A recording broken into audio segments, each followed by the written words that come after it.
এক পক্ষের পুঁজি আর এক পক্ষের শ্রম, এটাকে কি বলে? মুদারাবা। মানে এখানে যে চুক্তিটা হবে এই চুক্তির নাম হবে মুদারাবা। যে পক্ষের কাছে পুঁজি আছে সে পক্ষ হয়তোবা তার ব্যবসায়িক দক্ষতাটা নেই, বা কিভাবে ব্যবসা পরিচালনা করলে লাভ বেশি হবে এটা তার নাই। আবার যার পরিচালনা দক্ষতা আছে বা ব্যবসা সম্পর্কে ভালো আইডিয়া আছে তার কাছে কোনো টাকা নেই। তো এখন উভয় পক্ষ যেন সমাজে ভূমিকা রাখতে পারে, এই জন্যই মূলত এই ব্যবসাকে শরীয়ত কর্তৃক সমর্থন দেওয়া হয়েছে। কারণ অর্থ যদি পড়ে থাকে, সম্পদ যদি পড়ে থাকে, তাহলে সেটা সব সময় ক্ষতিকর। টাকা পয়সা এটা যদি পড়ে থাকে এটা সবসময়ই কি ক্ষতিকর। এজন্য ইসলাম বলে কখনোই অর্থকে ফেলে রাখা যাবে না, এটাকে কি করতে হবে? ব্যবহার করতে হবে। যদি তুমি না পারো ব্যবহার করতে, কিভাবে করতে হয়, যারা করতে পারে তাদের কাছে টাকাটা দাও। তাহলে আমরা এখানে দুইটা জিনিস পাইলাম, মুদারাবার পরিচয়টা পেলাম, পাশাপাশি মুদারাবার প্রয়োজনীয়তাটাও ফুটে উঠলো, যে প্রয়োজনীয়তাটা কি, সমাজে অর্থ যেন শুধু শুধু পড়ে না থাকে, সেটাকে যেন কি করা হয়, বিনিয়োগ করা হয়। কারণ অর্থ যদি পড়ে থাকে তাহলে এটা অর্থনৈতিক এটা একটা ক্ষতিকর দিক। এজন্য যাদের পুঁজি আছে তারা পুঁজি ব্যবহার করতে না পারলে যারা ব্যবহার করতে জানে তাদের কাছে পুঁজিগুলো হস্তান্তর করে ব্যবসায়িক কার্যক্রম পরিচালনা করবে। রাসূলুল্লাহ সাল্লাল্লাহু আলাইহি ওয়াসাল্লামের কাজে কর্মে এর কোনো প্রমাণ আছে কিনা? আব্বাস ইবনু আব্দুল মুত্তালিব রাসূলুল্লাহ সাল্লাল্লাহু আলাইহি ওয়াসাল্লামের কী ছিলেন? চাচা ছিলেন। তিনি মুদারাবায় ব্যবসা করতেন, তবে কিছু শর্ত করে দিতেন। কি শর্ত করতেন?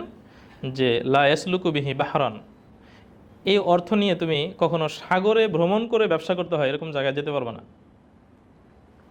আবার ওয়ালা ইয়ানজিলু বিহি ওয়াদিয়ান, এটা নিয়ে কোনো উপত্যকায় যেতে পারবে না। এই তোমাকে যে সম্পদ দিব, আমার সম্পদ নিয়ে ব্যবসা করতে গেলে কোনো উপত্যকা হয়ে তুমি যেতে পারবে না। ওয়ালা ইয়াশতারি বিহি যাতা কাবিদিন রতবা, আবার কোনো জন্তু এই ব্যবসায়িক টাকা দিয়ে ব্যবসার উদ্দেশ্যে কোনো জন্তু ক্রয় করতে পারবে না। এই তিনটি শর্ত দিয়ে তিনি বলতেন ফাইন ফাআলা ফাহুয়া দামিন, যদি তুমি এটা করো তাহলে তুমি এটার দায়িত্ব নেবে, ব্যবসায়িক লসের দায়িত্ব সব তোমার থাকবে, আমি সেটার থেকে মুক্ত থাকব। এই তিনটি শর্ত করে তিনি কি করতেন? সম্পদ দিতেন মুজারাবার ভিত্তিতে। রাসূলুল্লাহ সাল্লাল্লাহু আলাইহি সাল্লামের কাছে বিষয়টি যখন উত্থাপন করা হলো যে আপনার চাচা এইভাবে ব্যবসা করে, তো এটা করা যাবে কিনা, নবী সাল্লাল্লাহু আলাইহি সাল্লাম বলেছেন ঠিক আছে করা যাবে, করতে পারে, শর্ত সহই করতে পারে। তাহলে এই হাদিস থেকে আমরা যেটা পেলাম সেটা হলো নবীজি সাল্লাল্লাহু আলাইহি সাল্লাম অনুমোদন করেছেন কোন ব্যবসাকে? মুদারাবা ব্যবসাকে। আরও একটা জিনিস এখানে পেলাম যেটা আমাদের সামনে আলোচনায় আসবে, এখনই আলোচনা করে ফেলি। এখান থেকে আমরা মুদারাবা চুক্তিকে দুই ভাগে ভাগ করতে পারি, মৌলিক দুই ভাগে ভাগ করা যেতে পারে।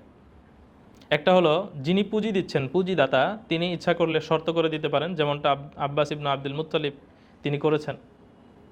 পুঁজি দেওয়ার সময় কি দিয়েছেন? শর্ত করে দিয়েছেন যে আমার পুঁজি নিয়ে ব্যবসা তুমি করবা, তবে এই এই শর্তগুলো তোমাকে মানতে হবে। তো এইভাবে সম্পদ মুদারাবার ভিত্তিতে দেওয়া যায়, আবার শর্ত ছাড়াও দেওয়া যায়। এটা এখানে নাই, এমনি পরবর্তী আলোচনায় চলে আসবে। মুদারাবায় শর্ত ছাড়াও দেওয়া যায়। কিভাবে? তোমার যেভাবে খুশি, যেভাবে ব্যবসা করলে ব্যবসা ভালো হবে তুমি সেভাবেই ব্যবসা করতে পারো, কোনো রেস্ট্রিকশন নেই। এটাকে বলা হয় আনরেস্ট্রিক্টেড মুদারাবা, আর আগেরটা এটা হলো রেস্ট্রিক্টেড মুদারাবা। তবে শর্ত করার অর্থ এই না যে এমন শর্ত করে দিলেন ওই বেচারা আর ব্যবসায় করতে পারবে না। তো ব্যবসায়িক স্বার্থ লঙ্ঘন হয় এমন শর্ত আবার কি করা যাবে না, দেওয়া যাবে না। আবার ঠিক তদ্রূপ শর্তহীন মুদারাবা, যেটা কোনো শর্ত দিলাম না, এখানেও আবার এত ব্যাপক না যে যা ইচ্ছা সে তাই করতে পারবে। ওইটা নিয়ে সুদে লাগাইলো, ওইটা নিয়ে আবার ধরেন যেগুলো জিনিস ব্যবসায়িক পণ্য না ওইরকম জিনিস কি করলো, সে কিনে এনে শুধু শুধু স্টক করে রাখলো, এরকম হবে না।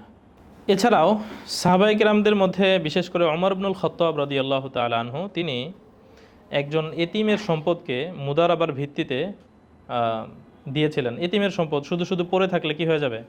ধীরে ধীরে এটার মান কমে যাবে, যেমন এখন হচ্ছে। অথবা সম্পদ যদি পড়ে থাকে সেখান থেকে যদি খরচাদি আছে সেগুলো যদি করা হয় এতিমের পেছনে, ধীরে ধীরে সম্পদটা নষ্ট হয়ে যাবে।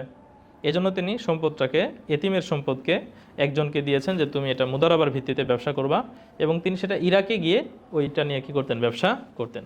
তাহলে সাহাবী হযরত ওমর ইবনুল খাত্তাব রাদিয়াল্লাহু তাআলা আনহু থেকেও মুদারাবা করেছেন এর প্রমাণ পাওয়া যায়।